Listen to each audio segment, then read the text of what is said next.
everyone. Today we're going to be working with graphing functions with a given domain.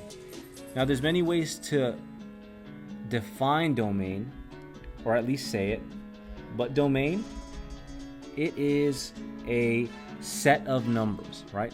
A set or a list of the only possible inputs or x values we can use for a function. Okay, so in this example that we're going to be working with, we have the function f of x is equal to negative 3x minus 4. Now typically we can use any input depending on the function, but in this case we're going to be restricted to only the domain that's listed. So we have negative 4, negative 3, negative 2, negative 1, and positive 1 as our only possible x values that we're going to focus on for this function. So what we want to do is, off to the side, you want to make a table. Right, you want to make a table of your input, output values, and I'm just going to make this long enough so we can use them all.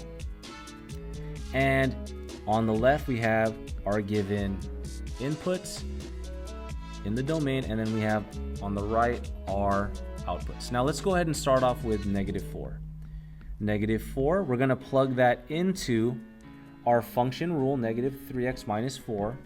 So we go ahead and write negative 3 times negative 4 minus 4. And then we go ahead and evaluate this function at this input value. So we have negative 3 times negative 4 is 12 minus 4, which equals 8.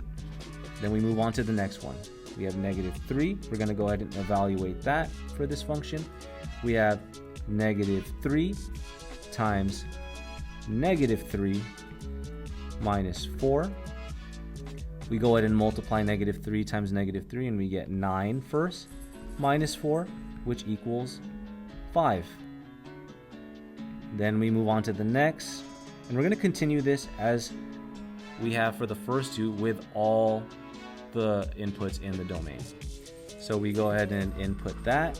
We have negative 3 times negative 2 minus 4. We multiply negative 3 times negative 2, we get 6 minus 4, which equals 2. All right. Then we go ahead into negative 1. We input that. We multiply negative 3 times negative 1 minus 4. We get 3 minus 4, which equals to negative 1. And for our last input from this domain, we're going to plug that in, and we get negative 3 times positive 1 minus 4. We end up with negative 3 minus 4, and we end up with negative 7. Okay? So there's what we have for that, and just to make it clear, we have an output of 8, 5, 2, negative 1, and 7. And once you have these, you have enough to write down your coordinates for the given function and domain, right? So we're going to have our list here. Our input was negative 4, and our output was 8. Our input for the second input is negative 3, and we got out positive 5. For the next one, we got to input negative 2, and then we got an output of 2.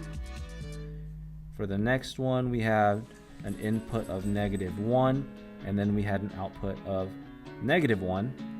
And lastly, we had an input of 1, and then we got an output of negative 7.